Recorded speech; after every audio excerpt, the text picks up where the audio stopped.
사람이 되고 싶었던 곰과 호랑이. 옛날 환웅이 인간 세상을 다스리고 있을 때의 일이에요. 어느 날 곰과 호랑이가 환웅을 찾아왔어요. 환웅님, 저희는 오랫동안 인간 세상을 동경해 왔습니다. 아오니 저희를 사람으로 만들어 주십시오. 환웅은 쑥 한 자루와 마늘 20쪽을 주며 이렇게 말했습니다. 이것을 먹으며 100일 동안 햇빛을 보지 않으면 사람이 될 수 있을 것이다. 곰과 호랑이는 그 길로 동굴 속으로 들어갔습니다. 햇빛을 피해 어두컴컴한 동굴에 머무르며 쑥과 마늘만 먹었지요. 그런데 하루 이틀이 지나자 호랑이는 안절부절 못했어요. 좁은 동굴 속에 갇혀 지내는 것이 너무 답답했거든요. 호랑이는 곰에게 이렇게 불만을 털어놓았답니다. 푸른 들판을 마음껏 뛰어다니고 싶어. 신선한 고기도 먹고 싶고. 호랑이야, 조금만 더 참으면 사람이 될 수 있어. 그러니까 조금만 더 참자. 고마, 미안해. 나는 답답해서 더는 못 견디겠다. 결국 호랑이는 동굴을 뛰쳐나가고 말았어요. 곰은 100일을 꾹 참고 견딘 다음 동굴을 나왔어요. 곰이 연못에 얼굴을 비춰보았더니 아리따운 여자가 되어 있었어요. 여자가 된 곰이 환웅과 결혼해서 낳은 아이가 바로 우리나라의 시조인 당군 할아버지랍니다. 알에서 태어난 혁거새. 6마을 촌장들이 높은 산에 올라가 하늘을 향해 빌었어요. 우리에게 왕을 보내주십시오. 어질고 덕이 있어서 백성들의 마음을 잘 헤아릴 줄 아는 왕이면 좋겠습니다. 그때 갑자기 하늘에서 환한 빛이 번쩍하고 땅으로 떨어졌어요. 촌장들이 서둘러 달려가 보니 숲을 사이에 흰 말 한 마리가 꿇어 절하는 모양을 하고 있었어요. 흰 말은 촌장들을 보더니 길게 소리쳐 울고는 하늘로 올라가 버렸지요. 말이 있던 자리에는 커다란 알이 하나 놓여 있었어요. 이게 무슨 알이지? 바로 그때 알이 쭉 하고 갈라졌습니다. 알 속에는 잘생긴 사내 아이가 들어 있었어요. 촌장들은 기뻐하는 아이를 집에 데리고 왔어요. 이 아이는 하늘이 보내준 아이입니다. 그러니 이 아이를 우리의 왕으로 받들어 모십시다. 촌장들은 아이가 박처럼 생긴 큰 알에서 나왔다고 해서 박시성을 붙였어요. 그리고 세상을 밝게 다스리라는 뜻으로 박혁거새라는 이름을 지어주었답니다. 무엇이든 간절하게 바라면 언젠가는 이루어진답니다. 박혁거새는 신라의 첫 번째 왕입니다. 우리나라에 박씨가 엄청 많죠. 삼국시대 때부터 박씨가 있었나 봅니다. 화를 잘 쏘아 미움받는 아이. 천재의 아들 해모수와 무로의 신 하백의 딸 유화에게는 주몽이라는 아들이 있었어요. 주몽은 어렸을 때 동부여의 왕인 금화왕 밑에서 자랐는데 금화왕의 7 아들은 주몽을 아주 미워했답니다. 왜냐하면 활솜씨가 좋은 주몽이 금화왕의 사랑을 독차지했기 때문이에요. 왕자들은 주몽이 자신들을 밀어내고 왕위에 오를까 봐 걱정했었어요. 그래서 주몽을 없애려고 했답니다. 이 사실을 알게 된 주몽의 엄마인 유화 부인이 주몽을 불러 말했어요. 부여에는 너를 시기하는 사람들이 너무 많다. 그러니 부여를 떠나 다른 곳으로 가서 내 뜻을 마음껏 펼치며 살아라. 주몽은 절친한 친구인 오이, 마리, 협보와 함께 부여를 떠났어요. 주몽 일행이 부여를 떠나자 이를 눈치챈 추격꾼들이 따라붙었어요. 엄호수라는 강가에 달하는 주몽은 하늘을 향해 간절히 기도했어요. 저는 천재의 아들인 헤모스와 물의 신 하백의 딸인 유하의 아들 주몽입니다. 지금 저를 해치려는 자들이 뒤를 쫓고 있으니 강을 건널 수 있도록 도와주십시오. 그러자 물고기와 자라들이 물 위로 떠올라 다리를 만들어 주었어요. 주몽 일행은 그 다리를 밟고 무사히 강을 건넜어요. 추격꾼들은 그저 땅 건너편에서 발만 동동 구를 뿐이었지요. 메롱 메롱 야구리지. 물고기와 자라가 온데간데 없이 사라져 버렸거든요.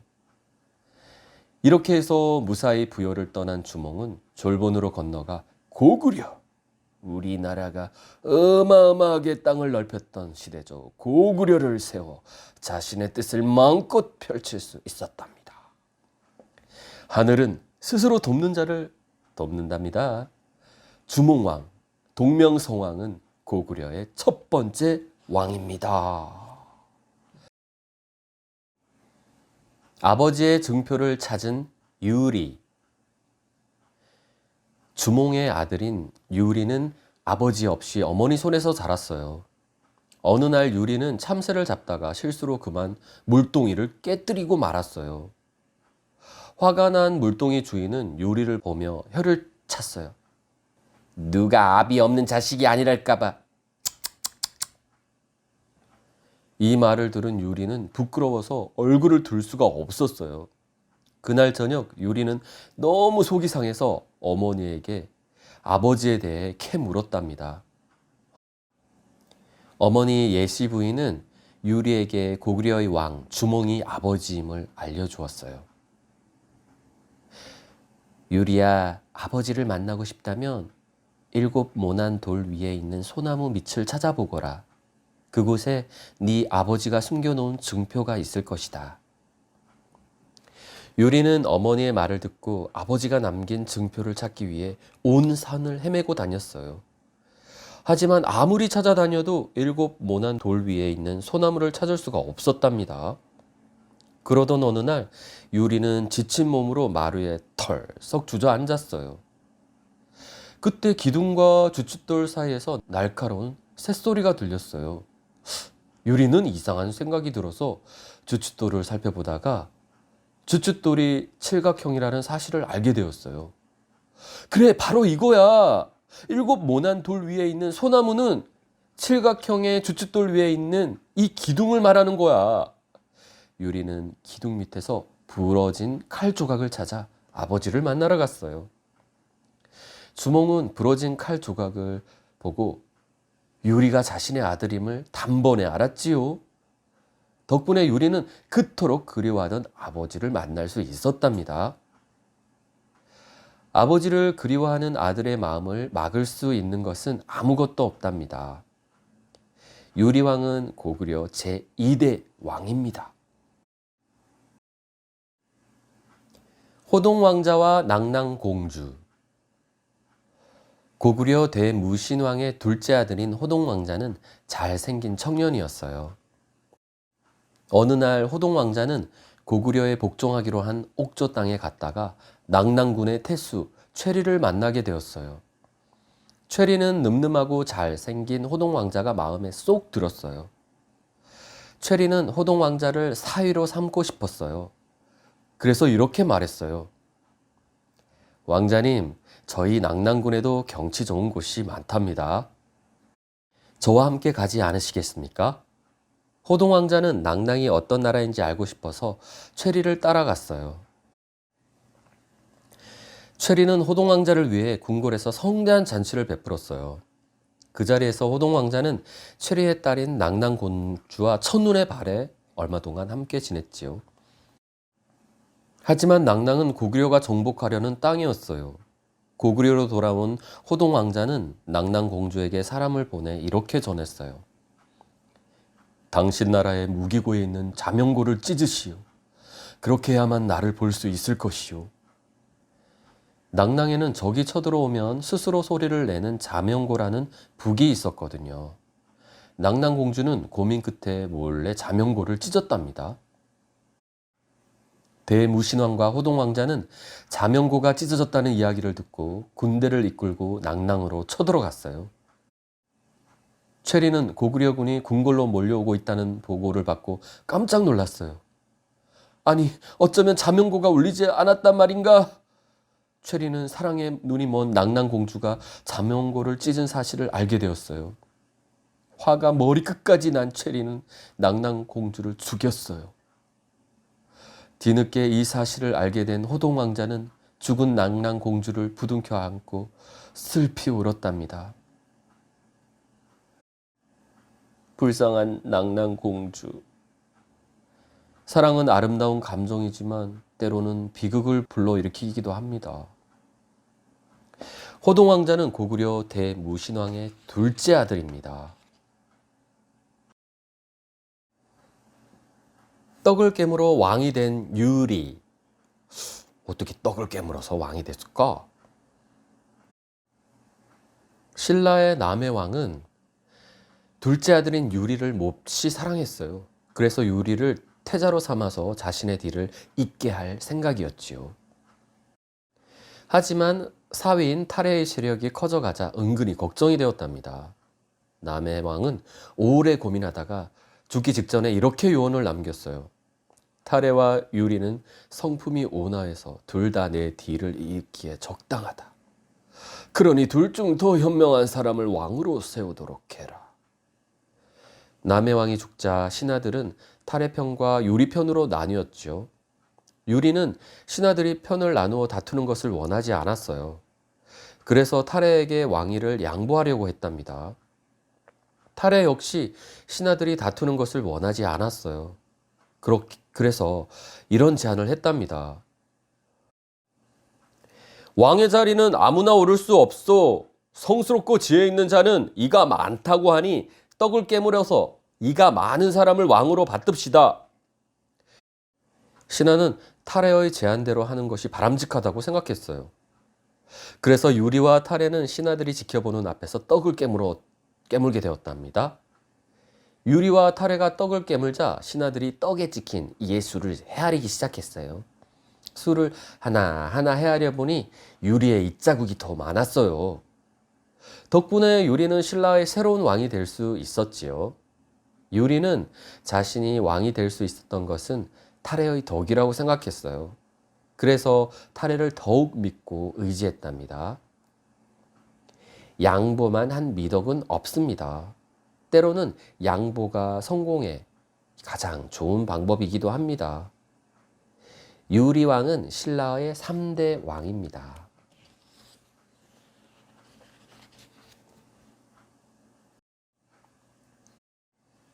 가야를 세운 수로왕, 김수로왕이라고도 합니다. 낙동강 하류의 마을들은 9족장이 모여 다스리고 있었어요. 어느 날 그들이 사는 마을의 북쪽 구지봉에서 이런 소리가 들렸어요. 거기 누구 있느냐?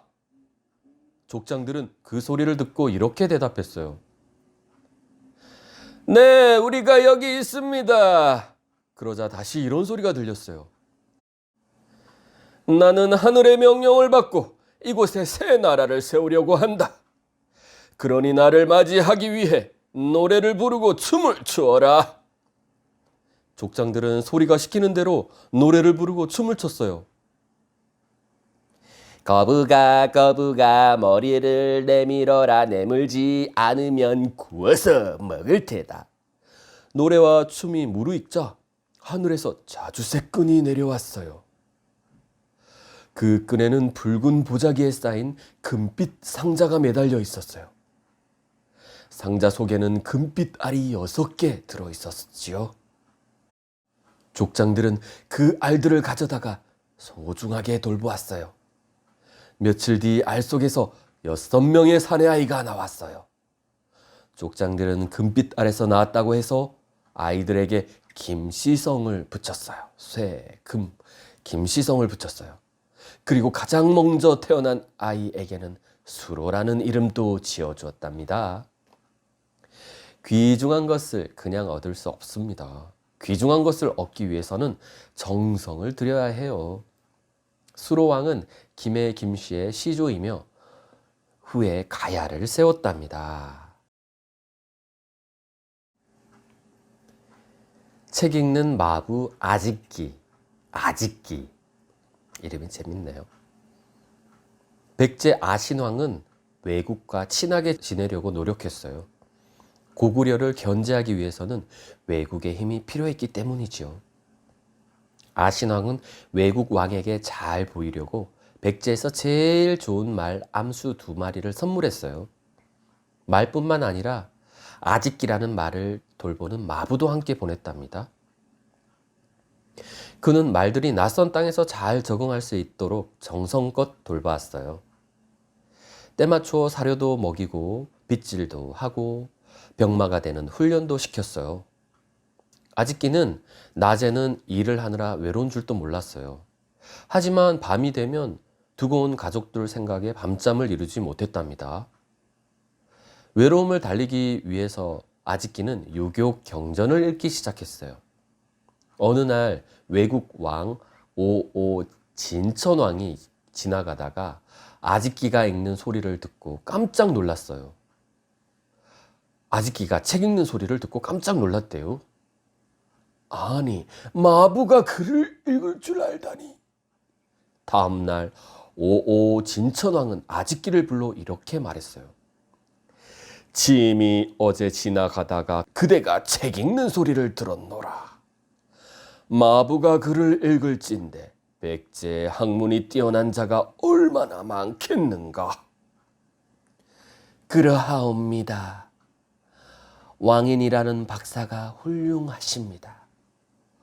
오 진천왕은 아직기를 태자의 스승으로 삼고 백제의 사신을 보내 왕인을 초청했어요.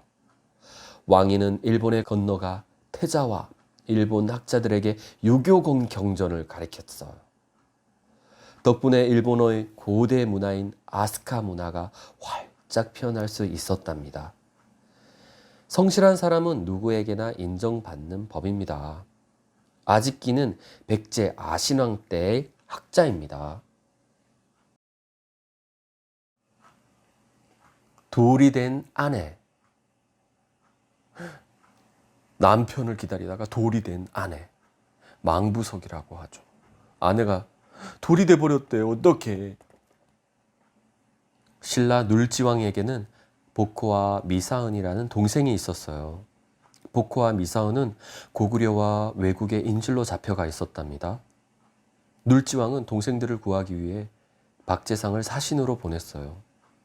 고구려로 건너간 박재상은 장수왕을 설득해 복호를 데리고 왔어요. 복호가 돌아온 것은 기쁘지만 미사은이 아직 외국에 있으니 어쩌면 좋단 말인가. 눌지왕의 탄식을 들은 박재상은 서둘러 외국으로 떠났어요. 박재상은 급히 떠나느라 집에도 들르지 못했어요. 박재상의 아내는 그 소식을 듣고 치술령이라는 언덕에 올라가 남편이 무사히 돌아오기를 기다렸답니다. 아, 제발 남편 무사히 돌아와. 남편 죽지 말고 외국 위험하대. 잘 돌아와야 돼. 이렇게 기도를 하면서 말이에요. 외국은 고구려와 달리 말이 잘 통하지 않는 나라였어요. 박재상은 신라에서 쫓겨난 것처럼 둘러대며 자신을 거두어 달라고 했어요. 신라에서 쫓겨났어요. 제발 저를 좀 구해주세요. 외국 왕은 기꺼이 그를 받아주었답니다. 박재상은 미사은을 만나 탈출 계획을 털어놓았어요.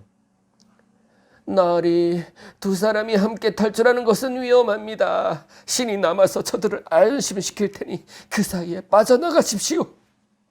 미사은을 탈출시키느라 박재상은 외국에 남게 되었어요. 뒤늦게 미사은이 탈출한 것을 안 외국왕이 박재상에게 말했어요. 어허, 그대는 참으로 충성스러운 신하여. 여기서 나의 신하가 된다면 목숨만은 살려주겠소. 신라의 개돼지가 될지언정 외국의 신하는 될 수가 없소이다. 박재상은 끝까지 절개를 지키다가 비참한 최후를 맞이했어요. 아유, 우리 남편 언제 오는 거야? 왜 이렇게 안 오지? 박재상의 아내는 남편이 죽은 줄도 모르고 남편이 돌아오기를 기다리다가 결국 돌이 되고 말았답니다. 이처럼 슬픈 사연을 지닌 돌을 망부석이라고 해요. 망부석이라고 합니다. 절개를 지키는 일은 참으로 힘들지만 가치 있는 일입니다. 눌지왕은 신라 제19대 왕입니다. 백결선생 떡방아. 과연 한국을 빛낸 위대한 백명에 나오는 백결선생 떡방아. 방아 도대체 뭘까요? 백결선생과 방아 타령. 신라 자비왕 때 경주 낭산 동리에 백결선생이 살고 있었어요. 선생은 신라에서 첫손으로 꼽히는 거문고 연주자였는데 거문고에 너무 몰입한 나머지 생활에는 도통 관심이 없었지요. 그래서 100번은 더 기운 것 같은 누더기 옷을 걸치고 다녔답니다. 사람들이 그를 백결 선생이라고 부르는 것도 그 때문이었어요. 100번이나 기운 옷을 입고 다닌 거죠. 어느 해 섣달 금음날의 일이었어요. 새해가 다가오자 온 동네에 떡방아 찢는 소리가 넘쳐났어요. 그런데 백결 선생의 집에는 식량이 바닥나고 말았지요. 백결 선생의 아내는 너무나 속상했어요. 다른 집은 떡을 한다고 방아를 찧어대는데 우리는 당장 먹을 것도 없으니 이를 어쩌면 좋아요. 아내의 푸념을 들은 백결 선생은 마음이 좋지 않았어요.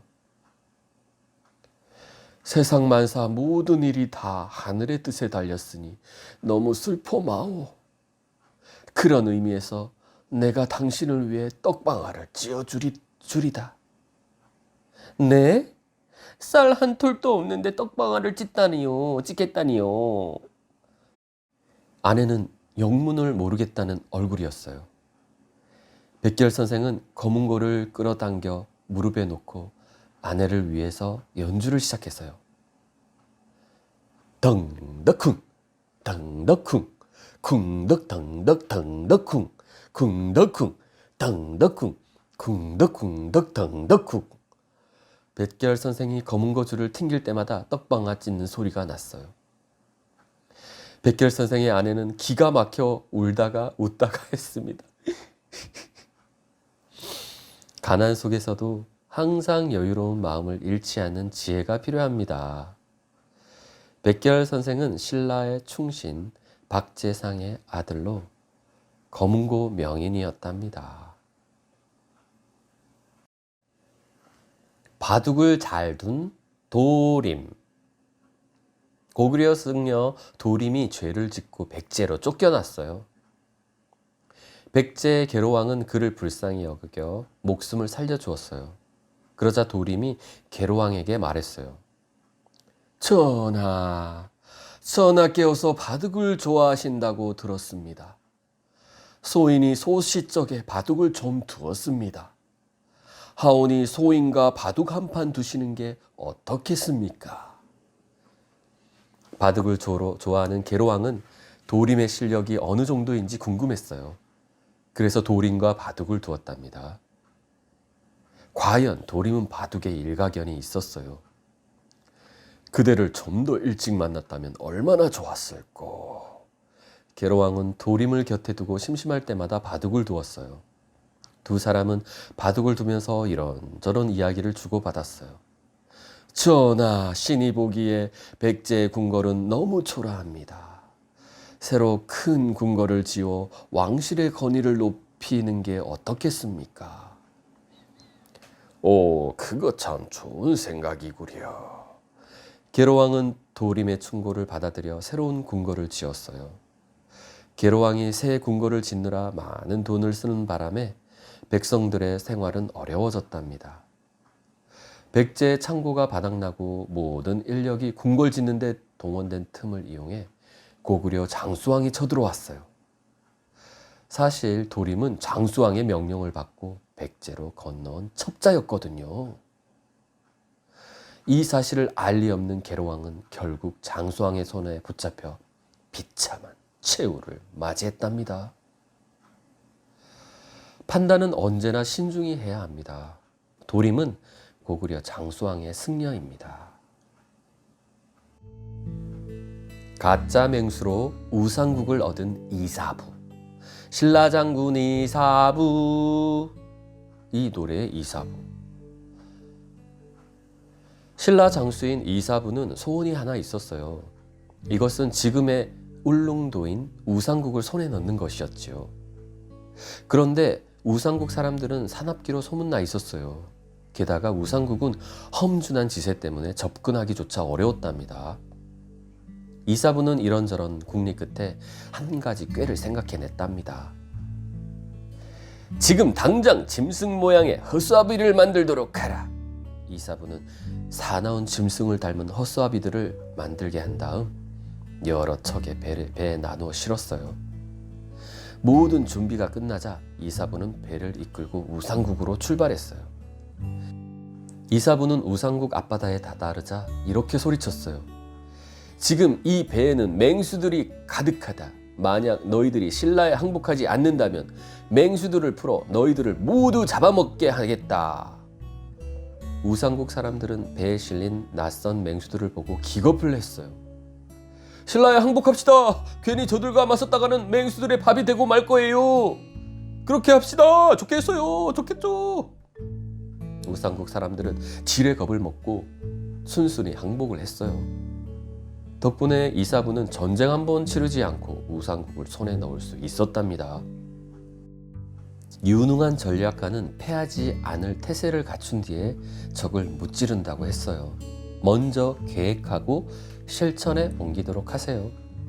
이사부는 신라 지중왕 때 우상국을 정벌했어요. 우상국, 울릉도.